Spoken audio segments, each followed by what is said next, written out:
السلام علیکم ورحمۃ اللہ وبرکاتہ۔ سنو ڈیجیٹل میں آپ کا میزبان ڈاکٹر مریاض عباسی آپ کے خدمت پہ حاضر ہے۔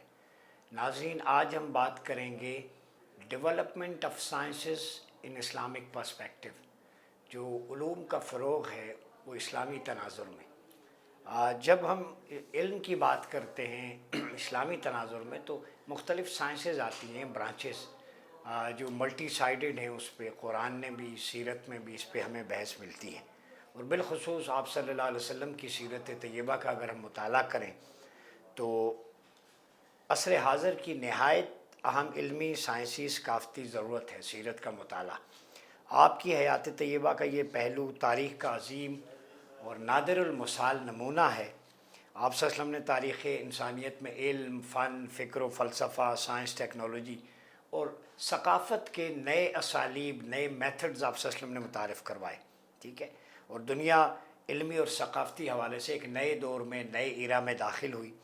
آپ صلی اللہ علیہ وسلم پر نازل ہونے والا قرآن مقدس جو تعقل و تدبر اور تفکر و تعمق کی دعوت دیتا ہے۔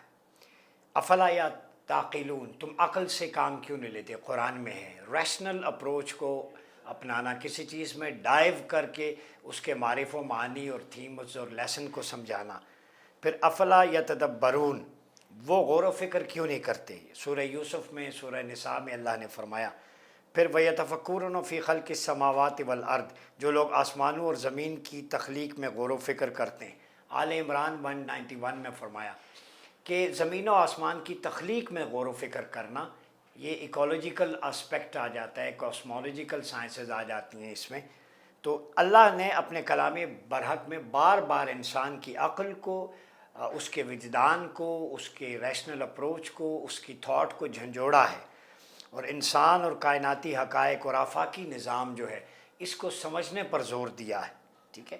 تو اس طرح مذہب اور فلسفہ و سائنس کی غیریت بلکہ تضاد و تصادم کو ختم کرنے کے لیے علم و فکر کو وحدت اور ترقی کی راہ پر گامزن کر دیا ہے، ٹھیک ہے، اور اس میں مسلمانوں کے زیر اثر بہت ساری ڈیولپمنٹس ہوئی ہیں، ٹھیک ہے۔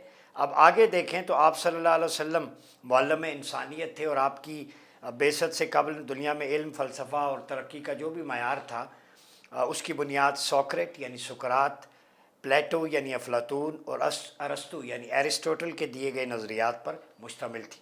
تو آپ صلی اللہ علیہ وسلم کی آمد سے، آپ کے دین کی آمد سے، دین مصطفیٰ سے قبل یونان یعنی گریک اور اسکندریہ یعنی الیگزینڈریا کی سرزمین علم کی سرپرستی کرتی تھی، ٹھیک ہے، اور جو ہے اس کے علاوہ پوری دنیا جہالت میں گھری ہوئی تھی۔ سرزمین عرب کا بھی یہی حال تھا، انہیں بدو کہا جاتا تھا، ٹھیک ہے، اور وہ اپنی جاہلیت پہ، ٹریڈیشن پہ فخر کرتے تھے۔ تو قدیم یونان، اسکندریہ، روما، اٹلی میں علم اور تمدن کی ترقی کا کوئی فائدہ اہل عرب کو اس لیے بھی نہ تھا کہ ان کے مابین لینگویج بیریئر تھا، زبانوں کا بہت زیادہ فرق تھا۔ تاہم جاہلی عرب میں بعض علوم و فنون کا اپنا رواج اور ماحول تھا۔ عربک لنگوسٹک لٹریچر میں جاہلیت کی شاعری پہ وہ فخر کرتے تھے، ان کا اپنا ایک ذوق، مخصوص انداز تھا۔ تو ایسے حالات میں قرآن مجید کی پہلی آیات طیبات الہیات یعنی تھیولوجی، اخلاقیات یعنی موریلٹی، فلسفی اینڈ سائنس کا پیغام لے کر نازل ہوئی، اور یہ العلق کی جو ہے ورس نمبر 1 to 5 جو چیپٹر 96 آف دا ہولی قرآن فرمایا اقرأ بسم ربک الذی خلق خلق الانسان من علق اقرأ وربک الاکرم الذی علم بالقلم علم الانسان ما لم یعلم۔ اے حبیب صلی اللہ علیہ وسلم، اپنے رب کے نام سے آغاز کرتے ہوئے پڑھیے جس نے ہر چیز کو پیدا کیا۔ اس نے انسان کو رحم مادر میں جونک کی طرح معلق وجود سے پیدا کیا۔ پڑھیے اور آپ کا رب بڑا کریم ہے جس نے قلم کے ذریعے لکھنے پڑھنے کا علم سکھایا، جس نے سب سے بلند رتبہ انسان محمد مصطفیٰ صلی اللہ علیہ وسلم کو بغیر ذریعے قلم کے وہ سارا علم عطا فرما دیا جو وہ پہلے نہ جانتے تھے۔ تو تعداد کائنات صلی اللہ علیہ وسلم پہ نازل ہونے والی یہ پہلی آیات جو ہیں وہ الہیات، اخلاقیات اور دوسرے علوم کی بنیاد فراہم کرتی ہے، اور دوسری جو ورس ہے اس میں حیاتیات، بائیولوجی اور جینیات کی، جینیٹکس کی سائنسی اساس بیان کی گئی ہے رحم مادر کے متعلق۔ تیسری آیت نے انسان کو اسلامی عقیدہ و فلسفہ حیات کی طرف متوجہ کیا ہے۔ چوتھی آیت نے فلسفہ علم و تعلیم اور ذرائع علم، سورسز آف نالج کی طرف جو ہے وہ روشنی ڈالی ہے۔ ٹھیک ہے. پھر آپ صلی اللہ علیہ وسلم نے امی ہونے کی حیثیت سے پوری قوم کو ایک ایسا نور علم کا اور معرفت کا عطا کیا جس پر وہ فخر کرتے ہیں. پھر اللہ رب العزت نے کائنات کے نظام کو سمجھنے کے لیے فرمایا سورہ حامیم سجدہ میں سنوریہم آیاتنا فی الآفاق وفی انفسہم حتی یتبین لہم انہ الحق. ہم عنقریب انہیں نشانیاں اپنی نشانیاں اطراف عالم میں اور خود ان کی ذاتوں میں دکھا دیں گے یہاں تک پہ ان کا ظاہر ہو جائے کہ وہی حق ہے. ٹھیک ہے. تو آپ صلی اللہ علیہ وسلم نے تجزیہ و تعلیل کا جو مزاج دیا جاہل بد و قوم کو، حقائق کائنات میں جستجو اور تحقیق کا ذوق عطا فرمایا، اور کائنات کی تخلیق سے لے کے اختتام اور انسان کی تخلیق سے لے کے موت اور موت سے قیامت تک کے احوال پر غور و فکر کے لیے بھی بنیادی مواد قرآن و سنت فراہم کرتی ہے. اسی طرح کائناتی اور انسانی علوم جو سائنسز ہے وہ ترقی کی راہیں طے کرتی رہیں، اور حکم قرآنی علم بالقلم کا اشارہ پا کر مسلم اہل علم نے قلم کی تاریکی تحقیق کا حق بھی ادا کیا. ٹھیک ہے. یہاں تک کہ امام عبد الرحمن بن محمد بن علی الحنفی البستامی ابو البشر سیدنا آدم سے لے کر اپنے دور تک قلم کے جملہ مناہج و اسالیب کی تاریخ پر ایک کتاب لکھی جس کا نام مباحج الاعلام فی مناہج الاقلام رکھا گیا. اس کتاب میں انہوں نے 150 سے زیادہ قلموں اور ان کے دور و احوال کی تاریخ مرتب کی، اور غالباً دنیا میں یہ اپنی نوعیت کا ایک منفرد کام ہے، اور اس کا جو مخطوطہ ہے ڈاکیومنٹ وہ یونیورسٹی آف لیڈن ہالینڈ میں محفوظ ہے. ٹھیک ہے. پھر قرآن حکیم میں علمی اور سائنسی ترقی کے حوالے سے اگر دیکھیں تو قرآن انسان کی بیداری شعور یعنی اویکننگ انٹلیکچول اویکننگ کو بیان کرتا ہے. اور پھر اس میں پہلا مفہوم جو تذکر کا ہے کہ تذکر کا مفہوم یاد دہانی، نصیحت اور انسان کو غور و فکر سے کام لینے پر آگاہ کیا ہے. تو دراصل یاد دہانی کے ساتھ غور و فکر اور علم کے آغاز کا نام ہے. قرآن نے سورہ فرقان نے کہا والذین اذا ذکروا بآیات ربہم لم یخروا علیہ صما وعمیانا. وہ یہ لوگ جب انہیں رب کی آیتوں کی نصیحت کی جاتی ہے تو اس پر بہرے اندھے ہو کر نہیں گرتے بلکہ غور و فکر کرتے ہیں. ڈائیو کرنا اور ڈیرائیو کرنا، استخراج و استنباط کی طرف اشارہ ہے کہ عقل استعمال کرو اور اللہ کی حکمتیں جو پوشیدہ راز ہیں، سیکرٹس، ان کو جاننے کی کوشش کرو. تو جتنا قرآن اور صاحب قرآن سے تعلق آپ مضبوط کریں گے، قرآن میں ڈائیو کریں گے، اتنے علوم و معارف آپ پر خزان علم کے کھنتے رہیں گے، ٹریجر آف سائنسز. ٹھیک ہے. پھر تدبر غور و فکر ہے، اور یہ ایسا غور و فکر جو صاحب تدبر کو اس شے کی حقیقت اور کونا رسائی تک مدد دے. اور اس میں قرآن نے سورہ مائدہ میں فرمایا کتاب انزلناہ الیک مبارک لیدبروا آیاتی ولیتذکر اولو الالباب. یہ کتاب برکت والی ہے، برکت جو چیزوں میں اضافہ کرتی. ہم نے آپ کی طرف نازل فرمایا تاکہ دانشمند لوگ اس کی آیتوں میں غور و فکر کریں، نصیحت حاصل کریں. ٹھیک ہے. اس میں پھر تعقل، عقل اور فکری متوازن اور معقول روش ہے جس کے تحت انسانی حقائق کو جھٹلاتا نہیں بلکہ ان کا اقرار کرتا ہے. ٹھیک ہے. اور باطل کی نفی کرتا ہے. تو اس سے انسانی کردار مضبوط ہوتا ہے. قرآن اس کے بارے میں سورہ التوبہ میں کہتا ہے اتأمرون الناس بالبر وتنسون انفسکم وانتم تتلون الکتاب افلا تعقلون. کیا تم دوسرے لوگوں کا نیکی کا حکم دیتے ہو اور خود بھول جاتے ہو حالانکہ تم اللہ کی کتاب بھی پڑھتے ہو، کیا تم سوچتے نہیں؟ لعلکم تعقلون بہت دفعہ قرآن مجید میں استعمال ہوا ہے. پھر تفکر ہے، غور و فکر کرنا. لعلکم تتفکرون، لعلکم یتفکرون، لعلہم یتفکرون. یہ قرآن آل عمران، الانعام، یونس میں. پھر بصیرت جو قلب و روح کی بیداری ہے اور آگے ہی اس سے تعلق رکھتی ہے کہ ظاہر کی آنکھ تو دیکھے، من کی آنکھ اسی دیکھنے کو دیکھے اور قبول کرے. ایک ظاہر کی آنکھ ہے، ایک باطن کی. ٹھیک ہے. جب پیوریفیکیشن آ جاتی ہے، علم کا نور پیدا ہو جاتا ہے، باطن کی آنکھ روشن ہوتی ہے، پھر دل کا نور آنکھوں میں آتا ہے اور میٹافزیکل ریالٹیز نظر آتی ہیں. وَتَرَاهُمْ يَنْظُرُونَ إِلَيْكَ وَهُمْ لَا يُبْصِرُونَ. الانعام میں ہے آپ ان بتوں کو دیکھتے ہیں، وہ اس طرح تراشے گئے کہ تمہاری طرف دیکھ رہے ہیں حالانکہ وہ کچھ نہیں دیکھتے. ٹھیک ہے. تو یہ ظاہری اور باطنی آنکھ. وفی انفسکم افلا تبصرون. تم اپنے نفوس میں بھی، وہ تمہارے نفوس میں بھی ہیں، تم خود نہیں دیکھتے کیا؟ تو انداز نظر اور نظر بصیرت. پھر شعور کو قرآن مجید نے کم از کم 27 مرتبہ استعمال کیا ہے. الا انہم هم المفسدون ولکن لا یشعرون، آگاہ ہو جاؤ، جو لوگ فساد پھیلاتے ہیں انہیں اس کا احساس نہیں ہے۔ پھر علم کے بارے میں، حکمت پہ، معرفت اور عرفان پہ، ایقان پہ، اور جو قرآن کریم اور ڈیولپمنٹ آف سائنسز پہ اگر دیکھیں تو قاضی ابو بکر بن عربی اپنی کتاب قانون التعویل میں لکھتے ہیں وعلوم الحدیث ستون علما وعلوم القرآن اکثر، کہ علوم حدیث کی تعداد 60 علوم سے زیادہ ہے اور قرآن مجید بے شمار ہیں، انلمیٹڈ۔ سو قرآنی علوم کی تعداد 77,450 بتائی گئی ہے، جو مسلمان اہل علم نے مطالعہ قرآن کے ذریعے علمی، ادبی، سائنسی، سماجی فنون اخذ کیے۔ ان میں سے چند ایک آپ کے سامنے رکھتا ہوں تاکہ آپ کو پتہ چلے۔ سب سے پہلے ریلیجس سائنسز جو ہیں، اس میں علم التوحید ہے، تھیالوجی، علم القراء و تجوید، پروننسیشن کا علم، علم التفسیر، ایکسیجس، علم الاصول، سائنسز آف فنڈامنٹلز، علم الفرع، سائنسز آف برانچز، علم الکلام، تھیالوجی، علم الفقہ والقانون، لا اینڈ جورسپروڈنس، علم الفرائض والمیراث، لا آف انہیریٹنس، علم التزکیہ و تصوف، تھیسوپی، علم التعبیر، اونیمنٹیسی۔ پھر لینگویج اینڈ لٹریچر پہ جو اسلام، قرآن اور سنت سے ہمیں ملتا ہے، سائنسز ہیں، علم النحو، گرامر اینڈ سینٹکس، علم الصرف، مورفولوجی، علم اللغہ، لنگوسٹکس، علم الادب، لٹریچر، علم البلاغت، معانی، بیان، بدیع، ریٹورک، علم و فلسفہ، فلاسفی اور لاجک، علم المنطق۔ سماجی علوم میں سوشل سائنسز اینڈ ہیومینٹیز، علم الحرب، سائنسز آف وار، علم التاریخ، ہسٹری، علم المناظرہ، پولیمکس، علم النفسیات، سائیکالوجی، علم الجریمہ، کریمنالوجی، علم الاخلاق، ایتھکس، علم السیاسہ، پولیٹیکل سائنس، علم المعاشرہ، سوشیالوجی، علم الثقافہ، کلچر، علم الخطاطی، کیلیگرافی، علم المعیشہ والاقتصاد، اکانومی۔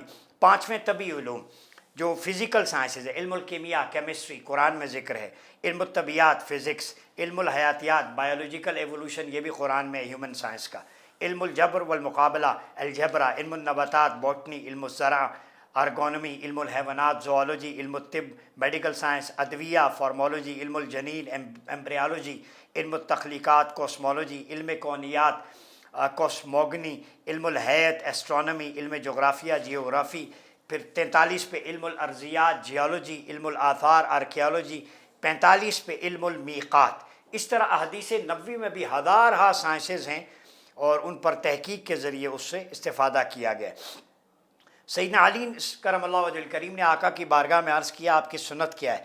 آپ نے فرمایا المعرفۃ رأس مالی، معرفت میرا رأس المال یعنی سرمایہ ہے، والعقل اصل دینی، عقل میرے دین کی اصل ہے، والحب اساسی، محبت میری بنیاد ہے، والشوق مرکبی، شوق میری سواری ہے، والذکر اللہ انیسی، جو ہے وہ ذکر الہی میرا انیس ہے، والثقۃ کنزی، اعتماد میرا خزانہ ہے، والحزن رفیقی، غم میرا رفیق ہے، والعلم صلاحی، علم میرا ہتھیار ہے، ویپن آپ صلی اللہ علیہ وسلم نے فرمایا میرا علم ہے، ٹھیک ہے، والصبر ردائی، صبر میرا لباس ہے فرمایا، والرداء غنیمتی، رضا میری مال غنیمت ہے، والفقر فخری، فقر میرا فخر ہے، فالزہد حرفتی، زہد میرا پیشہ ہے، پھر فرمایا والیقین قوتی، یقین میری قوت غذا ہے، پھر فرمایا والصدق شفیعی، اور صدق میری سفارش ہے، والطاعت حسبی، طاعت میری کفایت ہے،